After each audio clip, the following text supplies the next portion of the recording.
Hello friends, मैं हूं Amitabh from साधन। साधन में हम करते हैं स्टॉक को सिंप्लीफाई। और आज जिस स्टॉक के बारे में हम नेक्स्ट 15 मिनट्स में जानने वाले हैं वो है अबाउट इंडिया लिमिटेड। ये स्टॉक हमारे चैनल पे कमेंट में आप लोगों ने मेरे से पूछा था, तो here goes the analysis of this stock. सबसे पहले मैं बात करना चाहूंगा अबाउट इंडिया लिमिटेड के कॉर्पोरेट स्ट्रक्चर की। कंपनी पैसे कैसे बनाती है, कंपनी का बिजनेस मॉडल क्या है, किस किस सेगमेंट में ऑपरेट करती है। उसके बाद हम करेंगे कंपनी की फाइनेंशियल एनालिसिस और लास्ट में सबसे इंपॉर्टेंट, कंपनी किस प्राइस पे अवेलेबल है, क्या ये प्राइस एक रिटेल इन्वेस्टर को एंटर करने के लिए सही है या नहीं। इस पे हम एक छोटा सा डिस्कशन लास्ट में करने वाले हैं, बट फिलहाल चलते हैं हम कंपनी के बैकग्राउंड के बारे में। अबाउट का नाम आप सबने जरूर सुन रखा होगा। About was found by an American physician जिनका नाम था वॉलेस अबाउट। तो इन्होंने 1910 में इंडिया में भी ऑपरेशन स्टार्ट कर दिया था और 1944 वाज द ईयर जब उन्होंने एस्टैब्लिश कर दिया था अबाउट इंडिया लिमिटेड, जिसकी आज हम बात करने वाले हैं। लेकिन अबाउट ग्रुप जो है वो सिर्फ अबाउट इंडिया तक लिमिटेड नहीं है। इंडिया में अबाउट की एक दूसरी आर्म भी है जिसे कहते हैं about health care private limited. ये अबाउट की अनलिस्टेड एंटिटी है जो इंडिया में ऑपरेट करती है। ओवरऑल देखें तो इंडियन फार्मास्यूटिकल मार्केट में अबाउट की काफी अच्छी पोजीशन है और ये सन फार्मा के बाद नंबर 2 पे आते हैं। इनका मार्केट शेयर रफली 6% है, जो दोनों कंपनियों में 3-3% के रूप में डिवाइडेड है। ये दोनों कंपनियों को अबाउट लैब्स इनडायरेक्टली ओन करती है। अबाउट इंडिया लिमिटेड में इनकी शेयर होल्डिंग 75% है और वहीं about health care private limited is fully owned by about labs indirectly. अगर आपके घर में बच्चे होंगे तो आपने सिमिलैक का नाम सुना होगा या फिर पीडियाश्योर या इंश्योर के बारे में आपने सुना होगा। ये सारे brand about health care private limited में हाउस्ड हैं और आज हम उसकी चर्चा नहीं करने वाले हैं। आज हम जिसकी चर्चा करने वाले हैं वो है डाइजीन, ब्रूफेन एंड थायरोन। सबसे पहले मैं बता दूं कि अबाउट जब मैं बोलता हूं तो मैं बात कर रहा हूं अबाउट इंडिया लिमिटेड की। अब जानते हैं अबाउट इंडिया ने पिछले 75 सालों में क्या किया है। 1965 वो साल था जब अबाउट इंडिया ने बॉम्बे स्टॉक एक्सचेंज में खुद को लिस्ट कराया। ये कंपनी बन गई एक पब्लिक लिमिटेड कंपनी। आज से 10 साल पहले अबाउट लैब्स ने ग्लोबली एक बेल्जियम बेस्ड कंपनी सोलवॉय फार्मा को एक्वायर किया और इस एक्विजिशन का फायदा अबाउट इंडिया को है। सोलवॉय इंडिया फार्मेसी लिमिटेड इंडिया में भी फुल्ली फंक्शनल थी और उनके पास थे 4 ऐसे बड़े ब्रांड जिनके कंबाइन होने से अबाउट इंडिया का इंडियन पोर्टफोलियो काफी स्ट्रॉन्ग हो गया। फिर 2011 इस कंपनी के लिए बहुत ही क्रूशियल साल था क्योंकि इस साल कंपनी ने अपने थायरोनॉम नाम के एक प्रोडक्ट को इंडियन फार्मेसी इंडस्ट्री में एस्टैब्लिश किया एज अ मार्केट लीडर।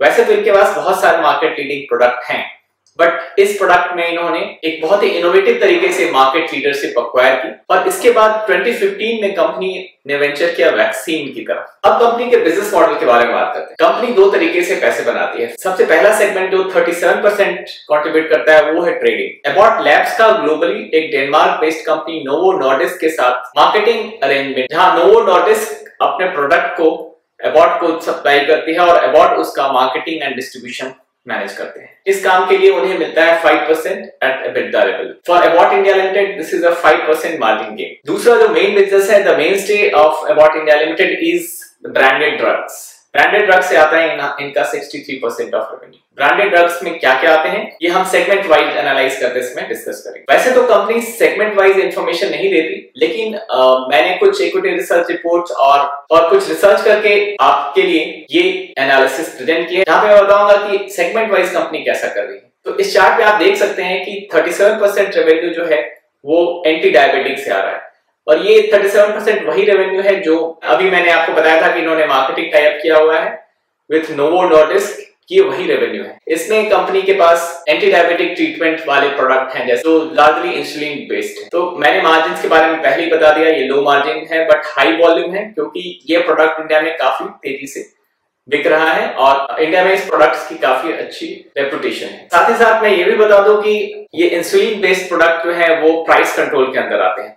जब मैं प्राइस कंट्रोल की बात करता हूं तो इसका मतलब ये है कि इन ड्रग्स की प्राइस इसी साल 10% से ज्यादा नहीं बढ़ा सकते। प्राइसिंग पावर कंपनी के पास नहीं रहता है और ये दवाइयां सस्ते रेट पे मार्केट में अवेलेबल की जाती है, तो यहाँ पे रियलाइजेशन बहुत ज्यादा नहीं है। तो gastrointestinal is the second segment जो कि कंपनी का मेन स्टे है। अपने रेवेन्यू का 1/4 हिस्सा ये गैस्ट्रोइंटेस्टाइनल थेरेपी से अर्न करते हैं। तो गैस्ट्रोइंटेस्टाइनल सेगमेंट की बात करें तो Abbott is number 2 after Sun Pharma in Indian market. इस मार्केट में इनके पास काफी स्ट्रॉन्ग प्रोडक्ट्स हैं। इस कंपनी ने क्रेमोफिन एक कॉन्स्टिपेशन ट्रीटमेंट मेडिसिन है जो 1944 में लॉन्च किया था और उसमें अभी भी ये 10% मार्केट शेयर कमांड करते हैं। डाइजीन 13% मार्केट शेयर के साथ नंबर 1 पे है। फिर इन्होंने 2 प्रोडक्ट जो है वो साल्वॉय फार्मा से एक्वायर किया था, वो है यूडिलिव विद 17% मार्केट शेयर जो लिवर ट्रीटमेंट के लिए यूज होता है, और दूसरा है डुफ्लैक। डुफ्लैक यूज होता है कॉन्स्टिपेशन को ट्रीट करने के लिए। उनके पास भी 14% मार्केट शेयर है। तो 10% से ऊपर मार्केट शेयर वाले 4 ब्रांड इनके पास हैं इस सेगमेंट में। तो इस सेगमेंट में ये काफी स्ट्रांग है। अब बात करते हैं तीसरे सेगमेंट के बारे में जो है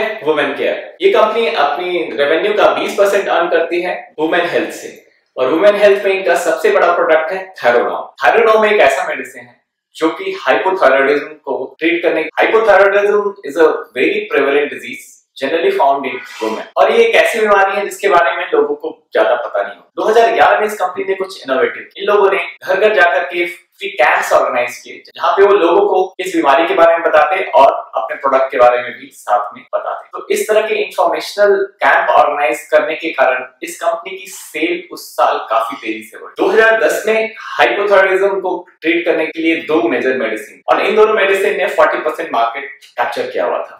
One was Abbott's Thyronorm and दूसरी GSK की Eltroxin। Abbott ने अपने इनोवेटिव एडवर्टीजमेंट कैंपेन, जिसमें इन्होंने फोरफ्रंट पे रखा हुआ था जूही चावला जो लीडिंग एक्ट्रेस हैं उस समय की, और इन्होंने रफली 6000 कैंप्स ऑर्गेनाइज किए घर घर जाकर के। इन्होंने इस डिजीज के बारे में लोगों को बताया और अपने प्रोडक्ट की सेलिंग की। इस मार्केटिंग कैंपेन का mention Limca book of world records में भी हुआ। मैं ये सब इसलिए बता रहा हूं क्योंकि ये एफर्ट करके कंपनी ने 1 साल के अंदर जीएसके के प्रोडक्ट को काफी पीछे छोड़ दिया। जीएसके की मार्केट शेयर 40% से रिड्यूस होकर के 30% हो गई बाय 2011, और 2011 में Thyronorm became the market leader by wide margin, और इनका मार्केट शेयर हो गया 55%। और आज भी हम देखें तो Thyronorm is having a 52% market share in this market. लेकिन 2015 में Thyronorm became a part of national list of essential medicine, यानी ये प्राइस कंट्रोल के अंदर आ गया। तो इसके 2 मेजर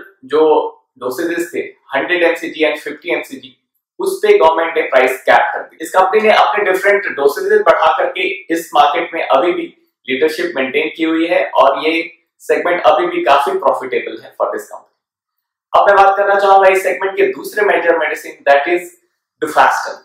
डुफास्टन ट्रीट करता है वुमेन इनफर्टिलिटी को और मिसकैरेजेस से रिलेटेड प्रॉब्लम, और Duphaston is number 1 in its category with 25% market share. तो ये दोनों प्रोडक्ट की बदौलत ये कंपनी अर्न करती है अपना 20% revenue from women health care. अब मैं बात करना चाहूंगा तीसरे सेगमेंट की, दैट इज न्यूरो।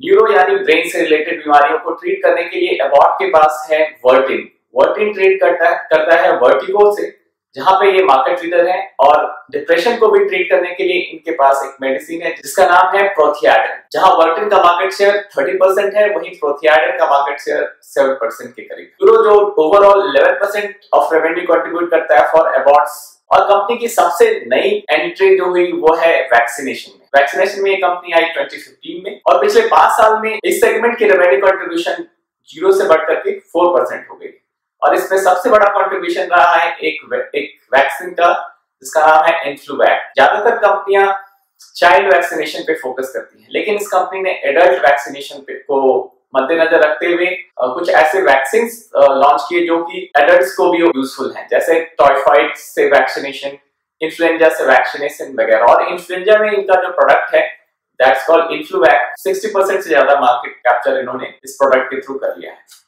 तो वैक्सीन इज अपकमिंग सेगमेंट जहां से इस कंपनी की ग्रोथ गोइंग फॉरवर्ड आने वाली है। This was all about the segments. Now मैं आपको इस कंपनी के मेजर 5 ब्रांड्स के बारे में बताना चाहूंगा। तो मैंने आपके लिए 2014 में, आज से 5 साल पहले, इस कंपनी के जो प्रोडक्ट थे और उनकी मार्केट शेयर्स यहाँ पे मैं आपको दिखला रहा हूँ स्क्रीन पे, और मैं स्क्रीन पे आपको दूसरे साइड में दिखला रहा हूँ 2019 में इनकी जो मार्केट। इन दोनों डेटा पॉइंट से आप देख सकते हैं कि कंपनी ने अपने जो की प्रोडक्ट्स हैं उसकी मार्केट लीडरशिप को स्ट्रेंथन किया है। इनके टॉप 5 में से 4 ब्रांड्स जो है थायरोनॉम, डुफास्टन, वर्टिन एंड डुफ्लैक, इन चारों में इन्होंने मार्केट शेयर गेन किया है। अब आपके सामने स्क्रीन पे इस कंपनी के इन 5 ब्रांड्स की सेल्स ग्रोथ का नंबर है। इन पांचों प्रोडक्ट ने पिछले 5 साल में 10% से ज्यादा से ग्रो किया है। इस कंपनी का बिजनेस मॉडल थोड़ा यूनिक है। और इसमें यूनिकनेस इस बात से आती है क्योंकि ये एक एमएनसी कंपनी है। Generally MNC companies advance countries में बेस्ड आउट होते हैं और वहां के R&D कैपेबिलिटीज को यूज करके डेवलपिंग मार्केट में अपने प्रोडक्ट को एक्सपैंड करते हैं, और एबॉट के केस में भी बिल्कुल वैसा ही है।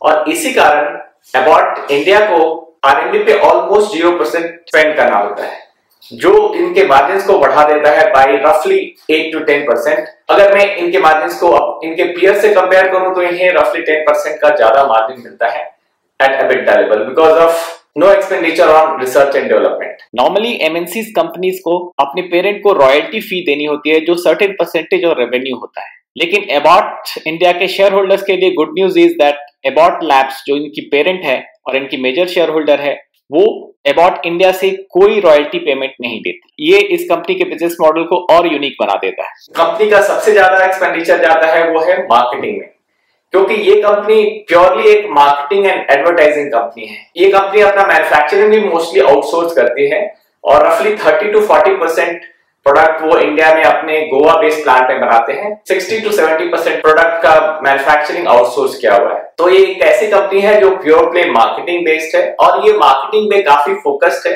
इन्होंने काफी इनोवेटिव तरीके से अपने कैंपेन चलाए हैं और इनकी स्ट्रैटेजी सिर्फ ड्रग सेलिंग नहीं है बल्कि ये सेल के साथ सर्विस में भी आना चाह रहे हैं और इनकी स्ट्रैटेजी है पिल प्लस सर्विस। इसी के अंदर उन्होंने बहुत सारे ऐप लॉन्च किए। डिजिटल मीडियम को ये काफी इफेक्टिवली यूज करते हैं और अपने प्रोडक्ट को काफी स्मार्टली सेल कर पाते हैं। This was all about the business analysis of this company. Video continue करने से पहले मैं आपको रिक्वेस्ट करूंगा कि अगर आप चाहते हैं कि साधन इस तरह के वीडियो और भी बनाए तो प्लीज इस वीडियो को शेयर करें, लाइक करें। अगर आप इस वीडियो को लाइक करेंगे और शेयर करेंगे तभी ये वीडियो ज्यादातर लोगों के पास पहुंच पाएगा। Now let's move to the financial part.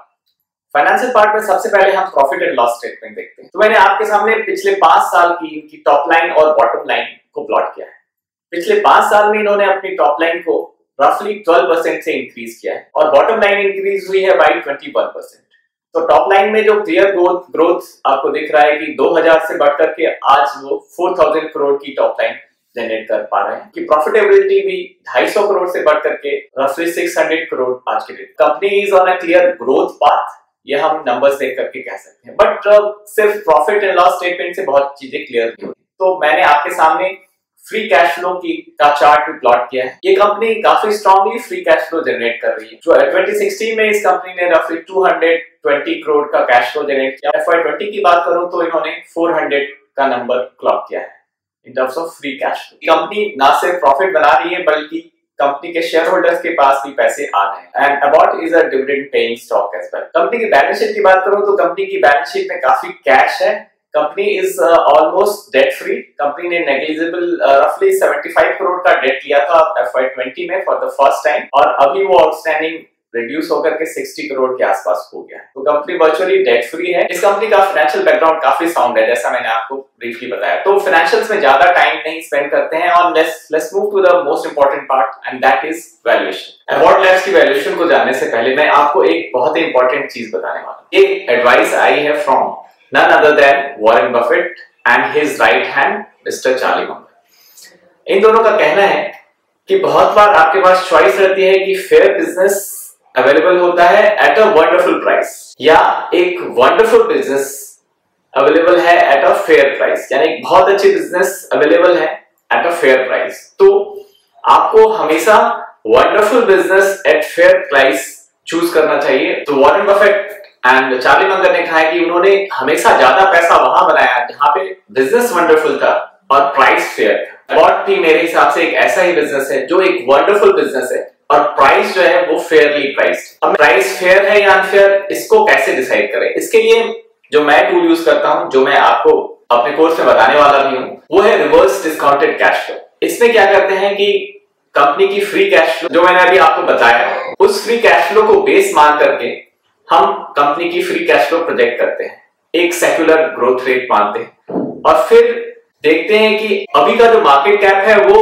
Company के कितने परसेंटेज से फ्री कैश फ्लो के ग्रोथ को कैप्चर कर रहा है। यानी कि अभी इस कंपनी की मार्केट कैप 33,000 है, तो वो किस परसेंटेज से ग्रो करेगा उसका फ्री कैश फ्लो, तब जाकर के ये 33,000 करोड़ का मार्केट कैप आना चाहिए। मैंने जो एजम्पशन लिए वो भी मैं आपके सामने डाल रहा हूँ, और एजम्पशन क्यों लिए वो भी मैं बता रहा हूँ। क्योंकि कंपनी ने हिस्टोरिकली 27% से ग्रो किया है अपने फ्री कैश फ्लो को, और अभी जो ग्रोथ प्राइसिंग है वो 22% है। तो डिसीजन पॉइंट ये है कि अगर आप मानते हैं कि ये कंपनी 22% से ज्यादा भी ग्रो कर सकती है अपने फ्री कैश फ्लो को गोइंग फॉरवर्ड, तो ये कंपनी आपके लिए अंडर वैल्यूड है। और अगर आप मानते हैं कि ये 22% से कम पे ग्रो करेगी, तो आपके लिए कंपनी ओवर वैल्यूड है। बट मैं बोलना चाहूंगा ये वीडियो एजुकेशनल पर्पसेस से है। इसमें इन्वेस्ट करने से पहले आप पर्सनल रिसर्च जरूर करें। 2 रिस्क इस बिजनेस में है वो मैं बताना चाहूंगा। Even though it is a wonderful business, but इसमें सबसे बड़ा जो रिस्क है वो प्राइस कंट्रोल रिस्क है। इंडिया की फार्मास्यूटिकल इंडस्ट्री में प्राइस कंट्रोल एक बहुत इंपॉर्टेंट सेगमेंट है, और मैंने फार्मास्यूटिकल इंडस्ट्री को एक्सप्लेन करता हुआ एक वीडियो बनाया है जो इंडस्ट्री के रेगुलेटरी फ्रेमवर्क को एक्सप्लेन करता है। वहां पे मैंने प्राइस कंट्रोल के बारे में काफी डिटेल में बताया। मैं आपसे रिक्वेस्ट करूंगा ये वीडियो जरूर देखें। फिलहाल प्राइस कंट्रोल को मैं शॉर्टकट में बताना चाहूंगा कि इस कंपनी के अदर प्रोडक्ट जो वो ट्रेड करते हैं वो तो इंसुलिन होने के कारण प्राइस कंट्रोल में है ही, साथ ही थायरोनॉम और ब्रूफेन जैसे मेडिसिन प्राइस कंट्रोल में है। तो ओवरऑल इस कंपनी की 37% traded product plus 20% branded products price control के अंदर में। अब प्राइस कंट्रोल में होने के कारण इनकी प्राइस एक्सपोनेंशियली ग्रो नहीं कर सकती, इनकी प्राइस एक फेयर रेट से ग्रो करेगी। बट ये कंपनी साथ ही बट इस कंपनी की खासियत ये रही है कि इन्होंने समय समय पे नए प्रोडक्ट लॉन्च किए हैं, और अगले 4 साल में इन्होंने टारगेट किया है कि 100 नए प्रोडक्ट्स लाएंगे। 2017 में क्या हुआ था कि NLEM ने स्टंट्स के प्राइसेस को कंट्रोल कर रखे थे, और उस समय अवार्ड्स की स्टंट मार्केट काफी अच्छा कर रही थी, और एक 2 प्रोडक्ट थी उनकी प्राइसेस 80% से स्लैश कर दी गई because of this price control. तो ये प्रोडक्ट अनवायबल हो गया और कंपनी को ये प्रोडक्ट विड्रॉ करना पड़ा। तो इस तरीके से अगर और भी ज्यादा प्रोडक्ट प्राइस कंट्रोल के अंदर आते हैं तो इस कंपनी के लिए अच्छा नहीं है। कंपनी ने अपने एनुअल रिपोर्ट में लिखा है कि 2020 में प्राइस रिवीजन एक्सपेक्टेड है। अभी तक प्राइस रिवीजन की कोई न्यूज नहीं आई है, but an investor has to know कि ड्रग प्राइस कंट्रोल में अबाउट इंडिया के कितने प्रोडक्ट्स आ रहे हैं, क्योंकि वो डिसाइड करेगा कंपनी की प्रॉफिटेबिलिटी और ग्रोथ को। अब मैं इस कंपनी के नंबर 2 रिस्क की बात करूंगा। वो रिस्क है ई फार्मेसी का रिस्क, क्योंकि लॉकडाउन के बाद ई फार्मेसी काफी तेजी से बढ़ी है, और जो इनका जो ग्रोथ रेट है वो लॉकडाउन के कारण और एक्सपेडाइट हो गया है। जनरली ई फार्मेसी जब ज्यादा पॉपुलर हो जाएंगे तो वो प्राइसिंग पावर वो डिक्टेट करने लगते हैं, और उस केस में जो एस्टेब्लिश ब्रांड है उनकी प्राइसिंग पावर थोड़ी कम हो जाती है। तो ये एक लॉन्ग टर्म रिस्क है जो धीरे धीरे अनफोल्ड करेगा, बट फिलहाल ई फार्मेसी से इन्हें कोई स्ट्रॉन्ग कंपटीशन नहीं है। They try to work with 1mg and PharmAG of the world. For a long term investor हमें इन ट्रेंड के बारे में भी फॉलो करते रहना चाहिए। So this was all about India. आशा है आपको ये वीडियो अच्छा लगा होगा। प्लीज लाइक करें, शेयर करें एंड सब्सक्राइब करें। Thank you.